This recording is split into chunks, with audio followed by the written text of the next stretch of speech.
Hello, welcome back to my channel. আজকে রান্না করে দেখাবো নতুন আরেকটি রেসিপি। আর আজকে রেসিপিটার জন্য প্রথমে আমি এখানে তেল নিয়ে নিচ্ছি 3 থেকে 4 টেবিল চামচের মতো। আর এখানে সামান্য লবণ আর সামান্য হলুদ দিয়ে দিব, যাতে করে তেলটা না ছেটে।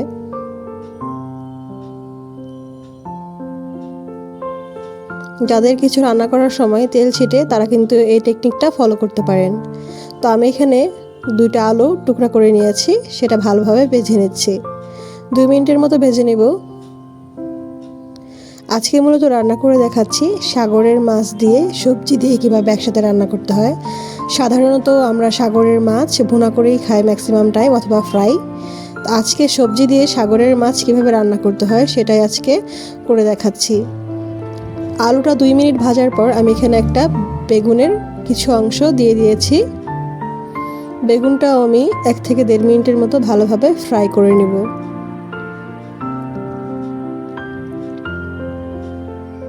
হয়ে গিয়েছে অলমোস্ট, আমি এখন এটা নামিয়ে নিব।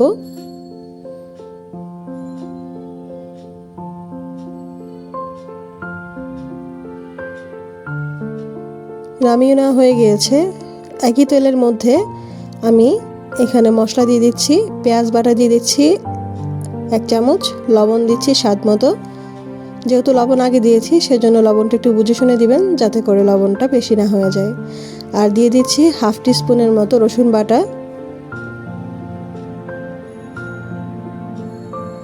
দিয়ে দিচ্ছি মরিচের গুঁড়া 1 টিস্পুনের মতো।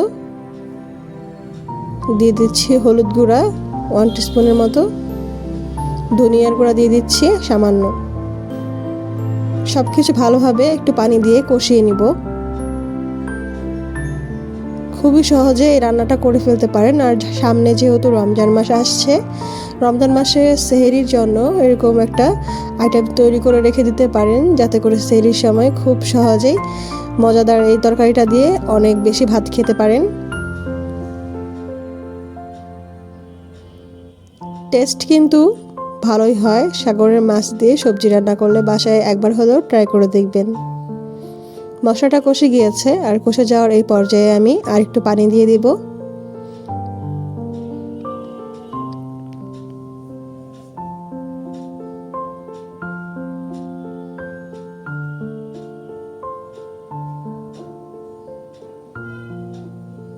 বাই দ্য ওয়ে, যারা এখন পর্যন্ত আমার চ্যানেলটি সাবস্ক্রাইব করেনি, তারা কিন্তু চাইলে চ্যানেলটি সাবস্ক্রাইব করে পাশে থাকা বেল আইকনে ক্লিক করে রাখতে পারেন। তাতে করে ভিডিও ছাড়া মাত্রই নোটিফিকেশন পেয়ে যাবেন আপনারা সবার আগে।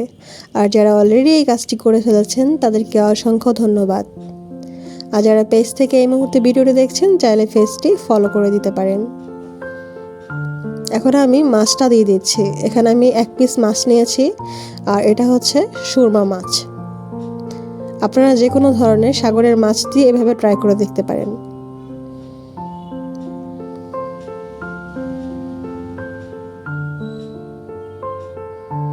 এই মাছটা কষানোর প্রয়োজন 1 থেকে 1.5 মিনিটের মতো। খুব বেশি কষানো যাবে না, কারণ মাছটা হচ্ছে গলে যাবে। অল্প কিছুক্ষণ কষানোর পরে আমি মাছটাকে উঠিয়ে রেখে দিব।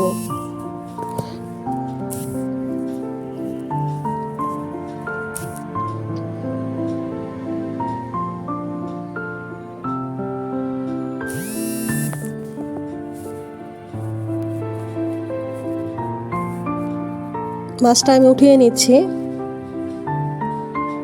মাছটা উঠানো হয়ে গিয়েছে। এখন আমি ভেজে রাখা আলু আর হচ্ছে বেগুন এটাতে দিয়ে 1 মিনিটের মতো কষিয়ে নিব।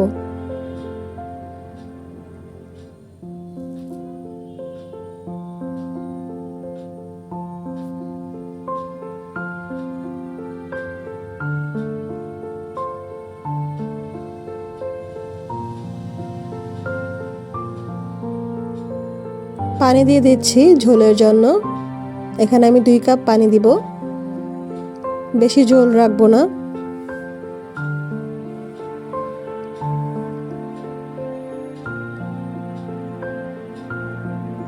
ভালোভাবে নেড়েচেড়ে দিয়ে ঢাকনা দিয়ে ঢেকে দেব।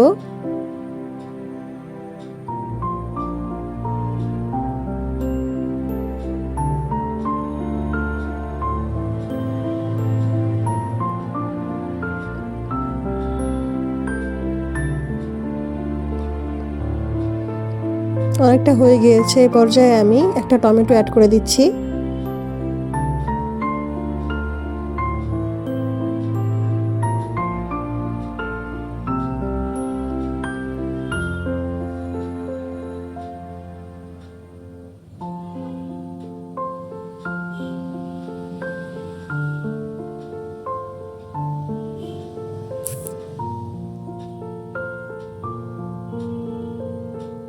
মাছটা এখন দিয়ে দিব।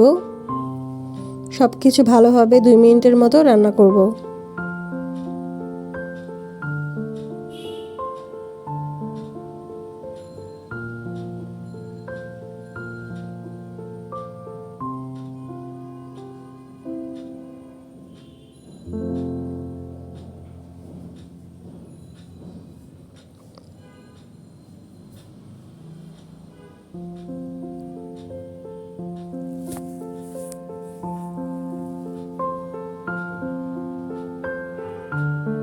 ধনেপাতা দিয়ে দিচ্ছি হয়ে আসার আগ মুহূর্তে। ধনেপাতা দেওয়ার পর ঢাকনা দিয়ে আবার 1 মিনিটের মতো রান্না করব, তারপর চুলাটা অফ করে দিব।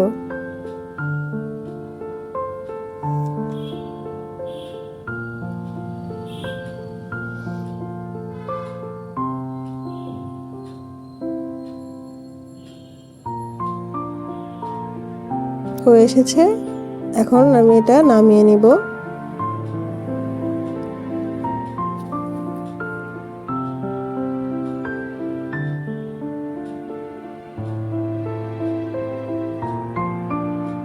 এই তো রেডি সাগরের মাছ দিয়ে সবজি রান্না।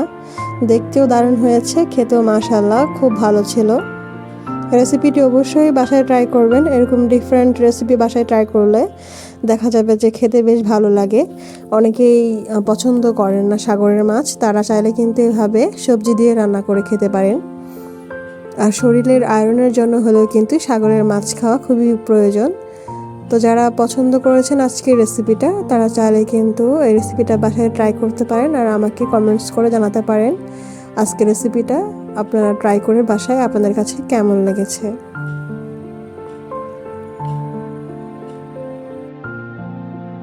রেসিপিটি ভালো লাগলে আমার চ্যানেলটি কিন্তু সাবস্ক্রাইব করে রাখতে পারেন। আর চাইলে কিন্তু নোটিফিকেশন পাওয়ার জন্য অবশ্যই বেল আইকনে ক্লিক করে রাখতে পারেন, তাতে করে ভিডিও ছাড়া মাত্রই নোটিফিকেশন পেয়ে যাবেন আপনি সবার আগে। তো ভিডিওর শেষ পর্যায়ে চলে এসেছি, আজকে এখানেই বিদায় নিচ্ছি। সে পর্যন্ত সবাই ভালো থাকবেন।